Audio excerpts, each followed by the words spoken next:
अस्सलाम वालेकुम। मेरा नाम उमर शेख है और आप मेरा ऑफिशियल यूट्यूब चैनल देख रहे हैं। वो लोग जो कनाडा विजिट करना चाहते हैं उन्हें वीज़ा हासिल करने के लिए उस पर जो कॉस्ट आनी है उसके बारे में ज़रूर नॉलेज होना चाहिए। और 2024 में कनाडा मुख्तलिफ नौइयत के काफ़ी वीज़े दे रहा है। कनाडा का वीज़ा हासिल करने के लिए एक जो मोस्ट कॉमन क्वेश्चन होता है कि आपको अपनी फाइल के साथ कितने पैसे शो करने चाहिए कि आपके वीज़ा लेने के चांसेस बढ़ जाएं और 30 दिन के स्टे के लिए कितने पैसों की जरूरत पड़ सकती है। तो दोस्तों, कनाडा का वीजा हासिल करने के लिए कोई एक एग्रीड अपॉन फार्मूला नहीं होता। जितने फंड्स की जरूरत पड़ सकती है उसका इन्हिसार काफी वेरिएबल्स पे होता है, यानी आपका वीजा कौन सा है, आपने कितने दिन स्टे करना है, प्लस आपके पर्सनल सर्कमस्टेंसेस पे भी उसका इन्हिसार होता है। सबसे पहले आते हैं विजिटर वीजा की तरफ। विजिटर वीजा के लिए मिनिमम बैलेंस की कोई खास शर्त नहीं होती, ताहम एप्लीकेंट को ये बताना होगा कि उनके पास अपने मुतवक्का सफर, अपनी रिहाइश और दूसरे एक्सपेंसेस के लिए काफी रकम मौजूद है। उनके लिए होटल, खाना, सफर और दूसरे जो रोजमर्रा के एक्सपेंस आ सकते हैं उन सब अखराजात का एक केयरफुल एनालिसिस करने की जरूरत है, जो कि इस सफर के दौरान आपके एक्सपेंस हो सकते हैं। अब आते हैं स्टूडेंट वीजा की तरफ। इंटरनेशनल स्टूडेंट्स को आमतौर पर अपनी ट्यूशन फीस और 1 साल के जो उनके रहने के अखराजात होते हैं, प्लस उनका जो round trip expense, travel expense होता है, उन सब के लिए काफी फंड्स के सबूत दिखाना जरूरी है। इसके लिए required amount almost Canadian dollar 10,000 से कैनेडियन डॉलर 30,000 तक आपके जो स्पेसिफिक एकेडमिक प्रोग्राम है, प्लस वो कहां पर वाक़या है, इन सब चीजों पर डिपेंड कर रहे होते हैं। अब आते हैं दूसरे कैनेडियन वीजास की तरफ।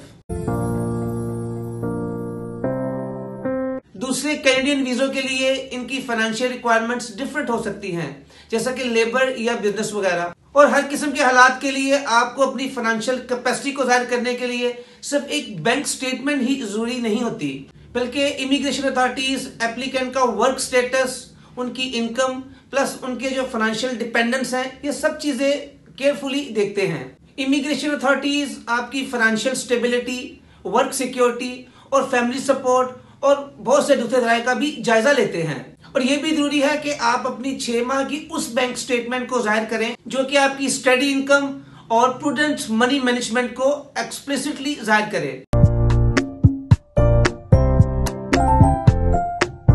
अब आते हैं कि 2024 में 30 दिन के स्टे के लिए कनाडा में कितने फंड्स की रिक्वायरमेंट हो सकती है।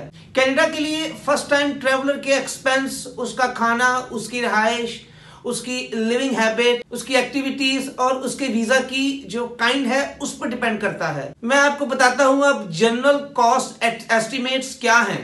पहले देखते हैं रिहाइश के अखराजात। अगर आप दरमियानी रेंज की बात करें तो $80 से $150 पर नाइट आपकी रिहाइश का खर्चा हो सकता है, लेकिन अगर आप लग्जरी की तरफ आए तो देन एटलीस्ट $200 पर नाइट आपका खर्चा आ सकता है।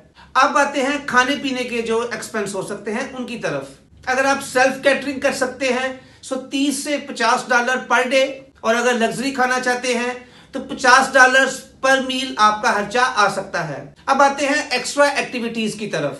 कोई भी आम कैजुअल एक्टिविटी के लिए आपके $10 से $50 पर डे आएंगे, और पब्लिक ट्रांसपोर्ट के लिए $2 से $5 पर राइड, और टैक्सी या उबर लेते हैं तो $20 से $50 पर ट्रिप आपका खर्चा आ सकता है। सो देखते हैं अब ओवरऑल बजट एस्टिमेट क्या बन सकता है हमारा। 30 दिन के लिए मिनिमम बजट तकरीबन $1,800 से $2,400 फॉर 30 डेज आपका एक्सपेंस आ सकता है, और अगर मॉडरेट बजट की तरफ आ जाए तो देन 3,000 कैनेडियन डॉलर से $4,500 कैनेडियन डॉलर फॉर 30 डेज आपका एक्सपेंस आ सकता है।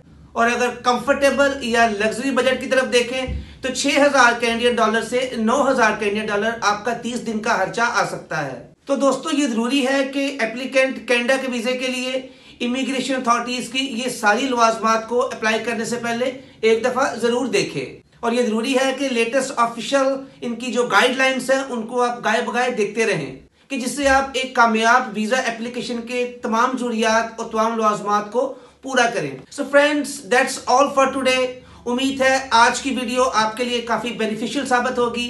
अगर आपको मेरी ये वीडियो अच्छी लगे तो मेरे चैनल को सब्सक्राइब करें, इस वीडियो को लाइक करें और अपने फ्रेंड्स के साथ शेयर करें। Thank you so much.